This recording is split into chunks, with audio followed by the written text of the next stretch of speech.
Oke, jadi kembali ke cerita Ludafi tadi. Seperti ini kan cerita sudah dituturkan turun-temurun biasanya dari sekolah dasar itu. Tetapi saya masih ingat sekali bahwasanya ketika melaksanakan siulatri ini dan diberikan cerita tentang Ludafi itu sepertinya instan. Dalam artian begini, seorang pembunuh yang melakukan tindakan himsa karma berhari-hari itu bertahun-tahun, tetapi dosanya tiba-tiba dikatakan setelah Lubdaka ini meninggal, dia justru diselamatkan oleh Dewa Siwa hanya gara-gara dia melakukan jagre atau apa namanya begadang sambil melemparkan daun bilwa yang kebetulan ada lingam di bawahnya.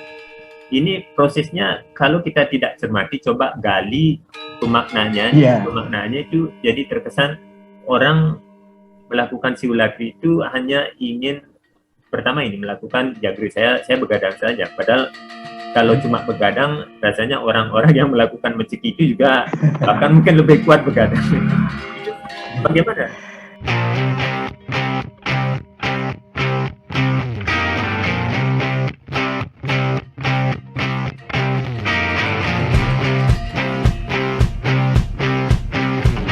Meboye bukanlah kesalahan.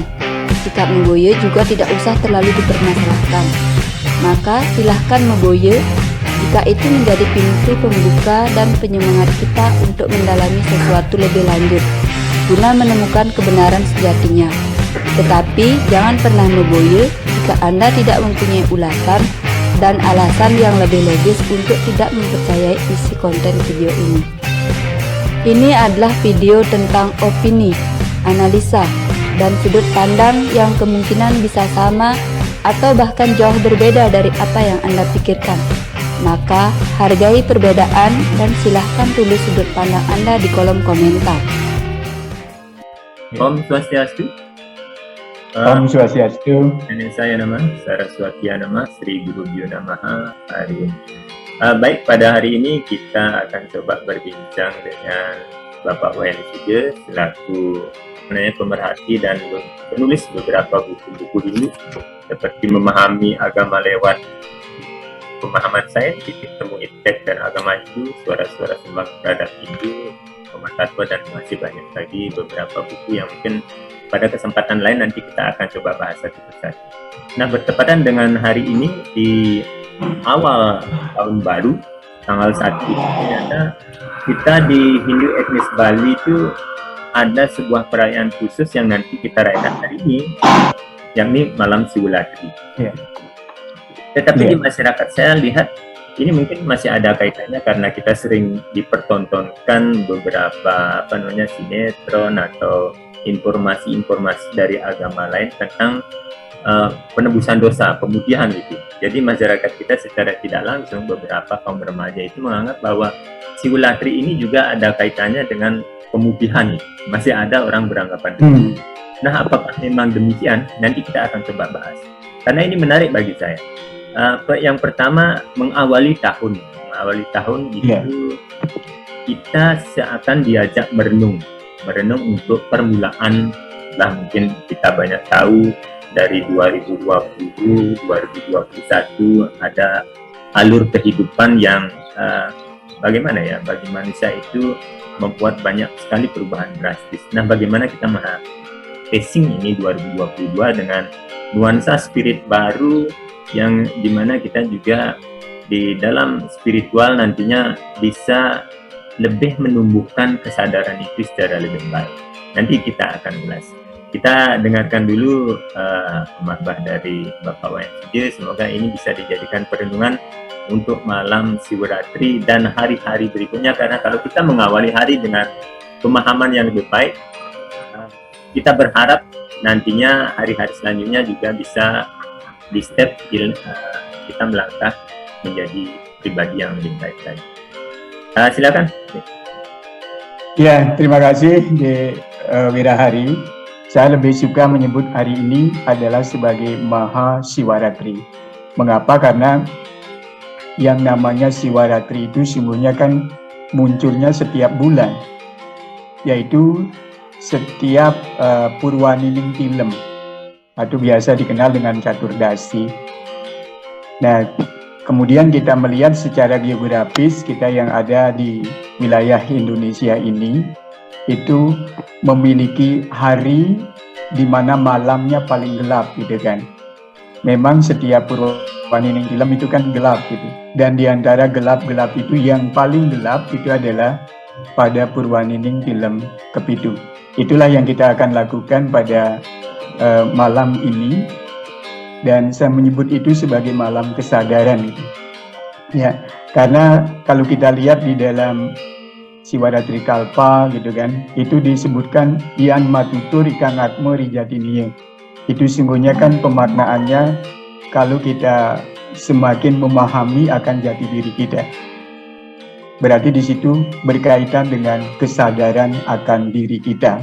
Dan itulah yang disebut sebagai jagra atau sadar. Kebalikannya adalah tentu turu, tidur gitu kan. Itu adalah orang yang tidak sadar akan dirinya. Atas dasar itu berkaitan dengan hari Siwaratri ini, dalam pemikiran saya tampaknya yang paling paling cocok kita pakai istilahnya itu adalah sebagai malam kesadaran gitu kan. Dan malam kesadaran ini mesti diikuti dengan kebangkitan gitu kan. Kebangkitan, karena kalau sadar tanpa kebangkitan juga sama seperti kita masih ada di tempat tidur. Nah, mungkin tadi kan sudah disampaikan oleh Dik Wira, apakah yang kita maksudkan Siwaratri ini sebagai pengampunan dosa gitu kan. Itu menarik sebenarnya untuk kita bicarakan, karena saya pribadi juga agak susah menjawab itu.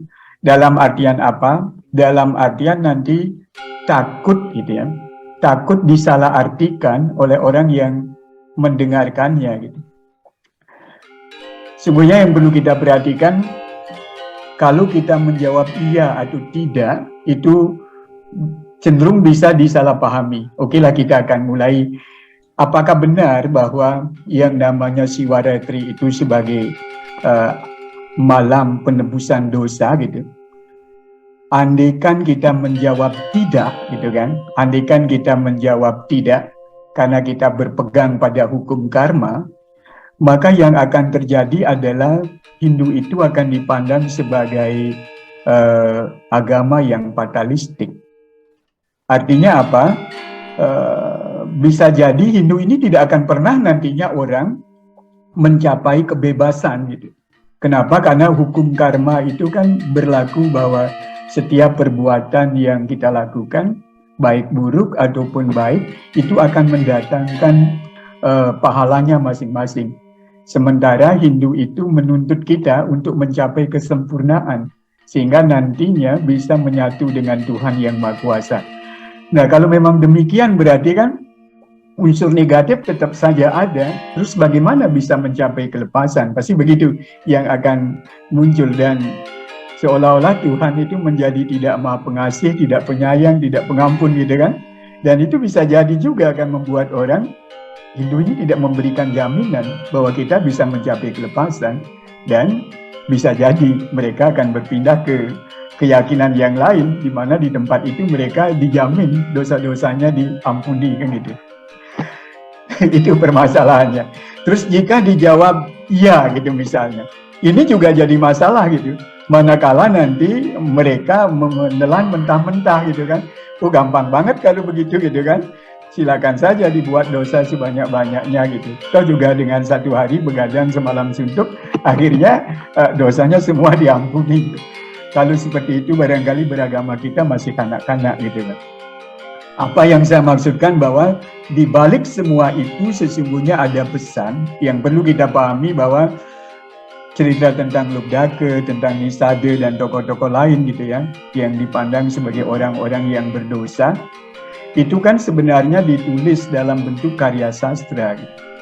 Karena ditulis dalam bentuk karya sastra, tentu pesan moral yang ada di dalamnya itu dibungkus gitu kan. Nah, bungkusnya inilah yang perlu kita kupas gitu. Perlu kita kupas bahwa yang namanya perbuatan berburu, membunuh binatang, sekali lagi, membunuh binatang itu adalah himsa karma. Dan karena itu himsa karma berarti itu adalah perbuatan yang termasuk dalam adharma. Nah, kalau dia adharma tentu itu ya. Kalau kita lihat apa yang disampaikan oleh Rishi Bhisma kalau nggak salah di dalam Mahabharata kepada Yudhishthira, itu kan jelas disampaikan bahwa membunuh binatang untuk dimakan itu juga termasuk perbuatan adharma. Nah, karena termasuk perbuatan adharma, maka itu perbuatan yang berdosa. Maka wajar yang namanya lubdaka itu dianggap orang yang berdosa, kan begitu. Tapi akhirnya karena dia melakukan pemujaan, sekali lagi ini adalah karya sastra yang pesannya perlu kita angkat gitu ya, bahwa orang yang berdosa ini juga bisa mencapai model amnesti dan abolisi ya dari Tuhan Siwa, dan akhirnya dia mendapatkan pengampunan. Nah, inilah marilah kita kupas pada hari ini. Sesungguhnya buat kita yang hidup di zaman sekarang yang tidak di eranya lubdaka itu gitu kan, kita perlu melakukan reinterpretasi gitu kan, perlu memberikan pembedahan kira-kira apa makna yang ada di dalam dari cerita tentang Siwaratri ini. Ini menarik.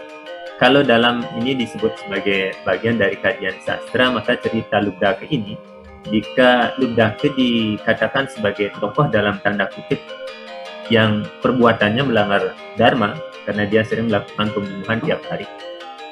Orang-orang yang masih memakan daging, biasanya ini ada sedikit miskomunikasi mungkin atau apa, sudut pandang kita berbeda dalam melihat permasalahan. Kita juga dituntut begini. Nah, orang-orang yang bervegetarian itu tidak makan daging, tetapi makan sayur-sayuran. Dalam proses itu kan juga ada pembunuhan. Namanya binatang dan juga tumbuhan kan sama-sama ada jiwanya, makhluk hidup di dalamnya kan.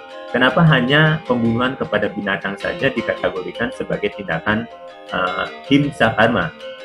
Bagaimana dengan yang kita yang bervegetarian itu juga kan membunuh beberapa tumbuhan begitu. Nih, itu sebenarnya sebuah proses yang mesti kita lalui nih. Dan kita mengetahui bahwa untuk melanjutkan sebuah kehidupan itu mesti mengorbankan kehidupan yang lain. Itu kan yang terjadi selama ini. Karena kita tidak bisa seperti tumbuhan gitu kan, yang mengolah zat-zat hara yang ada dari alam langsung menjadi makanan, kan tidak. Tapi kita justru mengambil bahan makanan dari makhluk hidup itu sendiri, sehingga kehidupan itu cenderung mengorbankan kehidupan yang lain. Itu sudah hukum alam. Cuma sekarang karena manusia itu memiliki WWK gitu kan, kalau namanya pengorbanan yang baik itu kan manakala ada kesadaran yang lebih rendah dibuat menjadi lebih tinggi. Maksud saya adalah begini, semakin rendah kesadaran dari makhluk yang dikorbankan untuk kehidupan kita, itu berarti kehidupan kita semakin efektif. Semakin banyak makhluk yang kita korbankan untuk memenuhi kebutuhan hidup kita, sebenarnya kehidupan kita semakin tidak efektif. Karena terlalu banyak makhluk yang dikorbankan. Jadi itu yang perlu kita pahami, tingkat kesadaran dari namanya tumbuhan itu kan lebih rendah daripada binatang gitu kan. Dan dalam kesadarannya dia akan berusaha untuk mempertahankan dirinya gitu. Begitu dia akan disembelih, maka dia juga akan meronta-ronta melawan gitu. Maka yang muncul adalah dalam dirinya tentu adalah zat-zat kimia yang sesungguhnya tidak akan menguntungkan bagi orang yang mengonsumsinya. Nah, saya tidak ingin memperpanjang cerita di bagian itu, namun apa yang ada di dalam kitab suci kita ini jelas sudah menyampaikan bahwa penyembelihan terhadap binatang itu juga dimaksud sebagai perbuatan yang himsa karma. Itu yang perlu kita garis bawahi, karena ini kan bukan konteksnya dengan yatnya, bukan kan? Tapi adalah dalam kaitan dengan bagaimana kita melangsungkan kehidupan kita.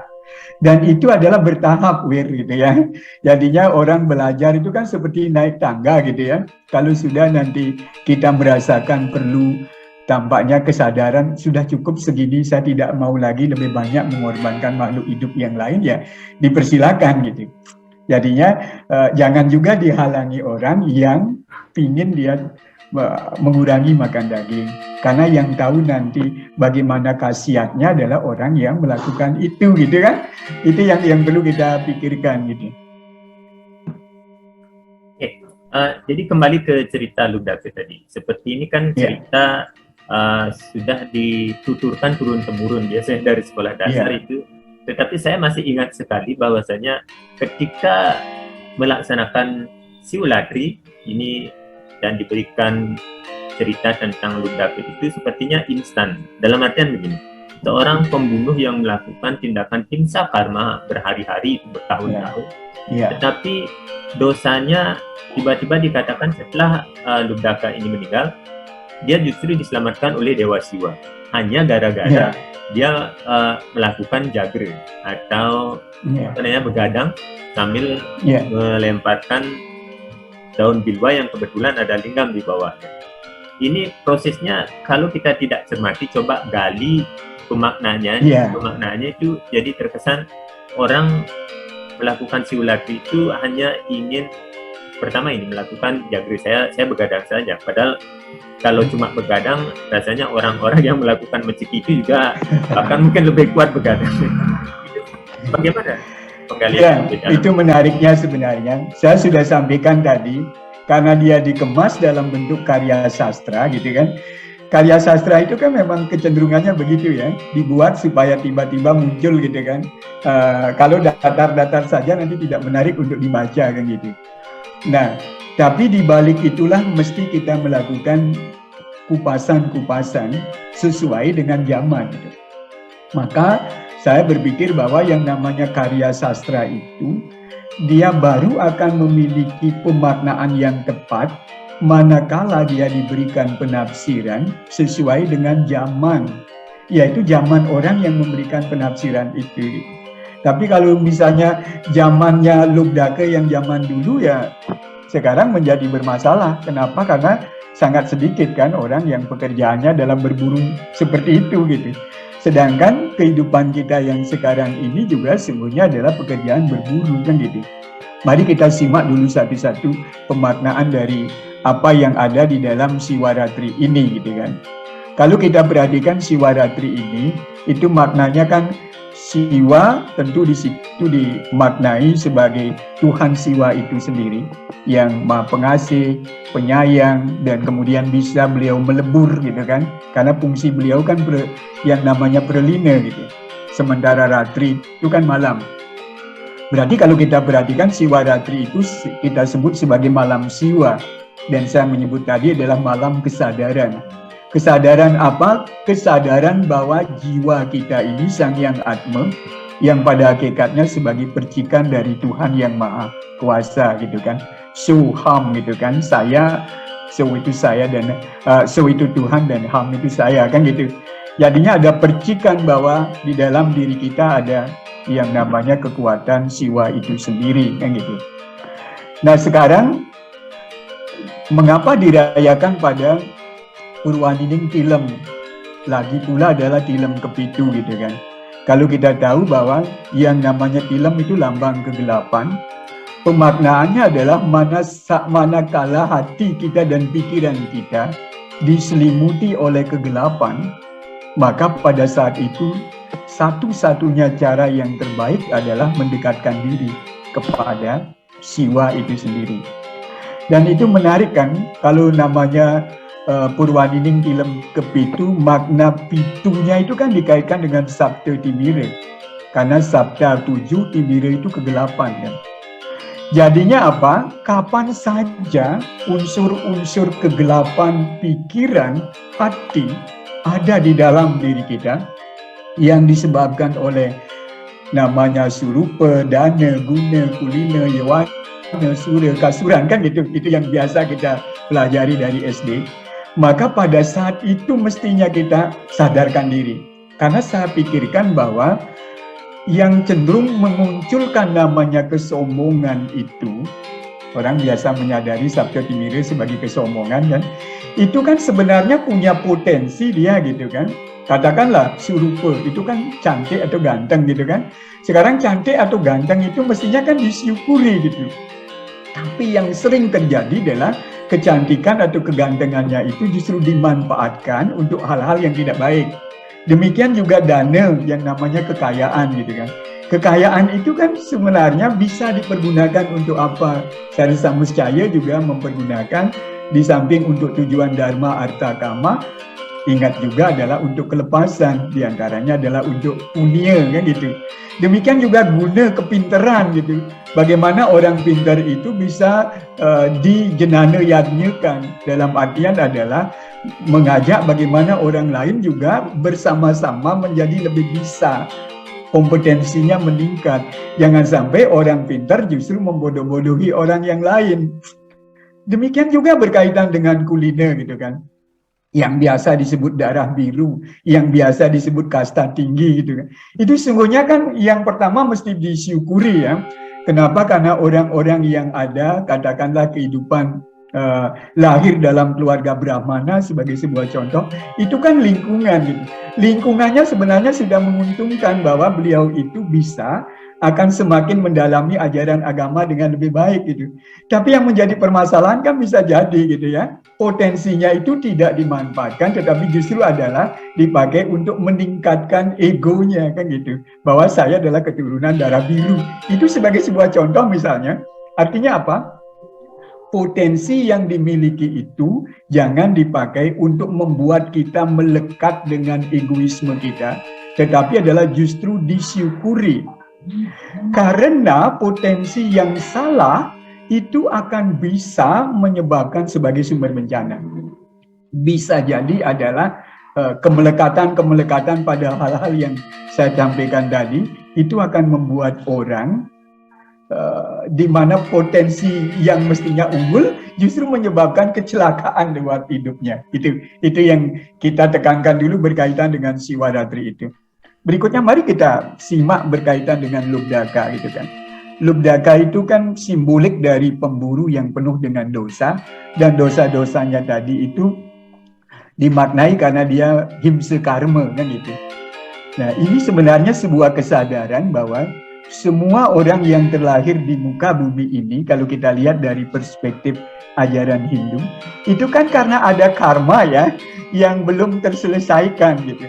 Sehingga kita kembali ke dunia ini. Kalau kita menyebut bahwa kita lahir ke dunia memang punya dua bekal kan, bekal subha karma dan asubha karma gitu kan. Jadinya ada dosa memang dalam diri kita, tapi ada juga kebaikan dalam diri kita gitu kan. Dan kalau kita menyimak lebih lanjut lagi seorang Lubdaka itu, mari kita sekarang bedah sesuai dengan zaman sekarang gitu. Misalnya seorang Lubdaka dia berburu kan, berburu ke tengah hutan. Nah, berburunya senjatanya apa? Ternyata dia membawa senjata panah yang dia bawa. Menarik ini, senjatanya panah. Manusia itu senjatanya apa? Panah juga, tapi panah yang dimaksudkan adalah mana, gitu kan? Dan manah ini jika diasah maka dia menjadi idep gitu.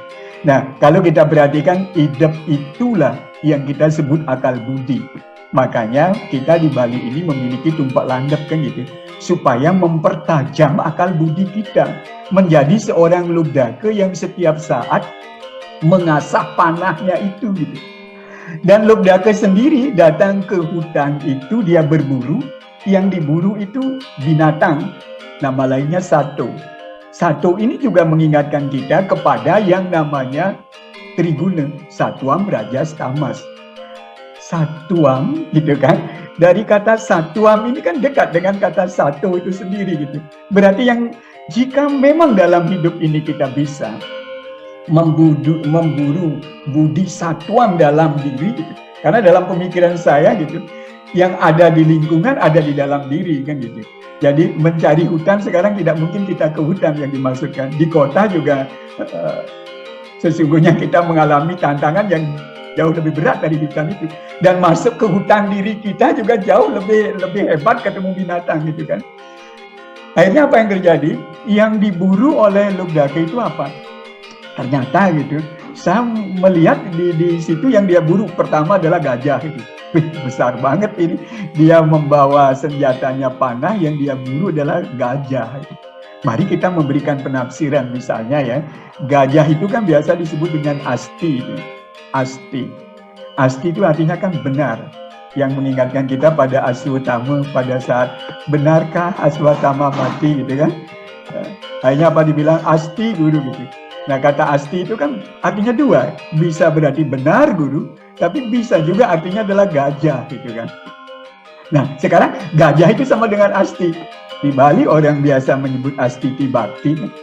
Berarti dalam hidup ini kalau kita mencari astiti bakti kepada Tuhan, itu dulu, maka lanjutkan lagi, berikutnya dia memburu apa? Memburu babi hutan. Babi hutan itu kan waraha, nama lainnya. Waraha itu akronim dari Warenugraha. Betapa bagusnya ini, astiti bakti kepada Tuhan, berarti itu wujud kita sebagai manusia, sebagai penyembah. Kemudian Tuhan memberikan Warenugraha kepada kita. Luar biasa kan? Dan terakhir dia berjumpa lagi dengan takutnya harimau, macan. Nama lainnya Wiagra. Wiagra itu artinya kan puncak utama. Artinya terjadi perjumpaan astiti baktinya dan Warenugrahanya itu dalam perjalanan hidupnya. Karena dia sudah sampai pada puncaknya, Wiagra itu. Maka dari situ yang saya pikirkan sebenarnya simbolik-simbolik satuam, budi satwika yang ada di dalam diri, itulah yang perlu kita kejar. Makanya dibilang kan tempat tinggal dari seorang Lubdaka itu adalah di lereng gunung gitu. Gunung itu simbolnya acale. Acale itu kokoh, simbolik dari lingam. Berarti orang yang memang konsisten, kokoh pendiriannya untuk mengejar budi satwika itu gitu. Dan mana saat ada rasa ketakutan dalam dirinya, namanya manusia gitu kan. Manusia itu bisa takut dia gitu kan. Akhirnya apa? Dalam ketakutan dia naik gitu kan. Yang dia naiki itu adalah pohon bile. Bayangkan pohon bile itu kan berduri gitu ya. Dia bisa menaiki dan kemudian sampai di atas. Sampai di atas kemudian dia memetik-metik daun bile gitu. Itu kan simbolik dari daun bile yang dipetik kemudian dijatuhkan, berarti dia bernama Semaranam kan. Jadi dia terus ingat dengan namanya Tuhan yang dia puja, dalam hal ini adalah Siwa itu sendiri gitu. Sekali lagi karena namanya karya sastra kan dilempar-lemparkan gitu kan ke bawah dan mengenai yang namanya lingam itu sendiri. Itu karya sastra. Namun yang perlu dipikirkan adalah apa yang dia lakukan itu adalah ingat sama Tuhan. Karena yang namanya Lubdaka dia tidak takut pada Tuhan. Gitu. Dia tidak takut pada Tuhan itu. Karena di agama lain kan ada menyuruh takut sama Tuhan kan. Yang dia takuti adalah posisinya dia, gitu kan. Posisinya siapa tahu saya jatuh dari ketinggian ini. Nah ini kan luar biasa juga simboliknya.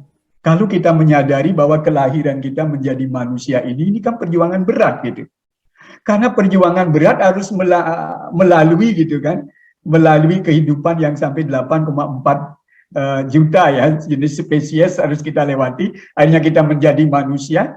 Wajar kan kalau saya nanti takut jatuh lagi menjadi binatang gitu kan. Maka satu-satunya cara adalah kita mengingatkan diri kita kepada Tuhan. Kalau begitu cara kita menafsirkan kehidupan untuk sekarang ini, justru saya berpikir bahwa seorang Lubdaka yang disebut sebagai orang papa itu berarti kan kilap ya dia. Karena tidak dosa yang ditekankan dalam Hindu, tetapi adalah kilap. Kalau kilap itu berarti adalah ada awidya yang meliputi diri kita, hanya kita tidak sadar diri kita. Maka yang perlu kita gali sekarang adalah bagaimana menjadikan Siwaratri itu sebagai momen untuk semakin menyadari akan diri kita. Potensi yang saya sebutkan tadi itu supaya bisa dimanfaatkan dengan sebaik-baiknya, bukan menjadikan yang namanya kecantikan, kekayaan, kelahiran darah birunya itu gitu kan, justru semakin menjerumuskan kita. Itulah yang ditakuti oleh seorang Lubdaka gitu.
Melarang tak berata yoga samadhi, melarapan bahwa semana tam aturun. Angayu bahagia sekancan sueca, panu gerahan hidup betara. Nunggilang bayu sabdelan ida, amu terasa nyujur suk semua jiwa. Jiwa, jiwa, jiwa, jiwa, amu terasa nyujur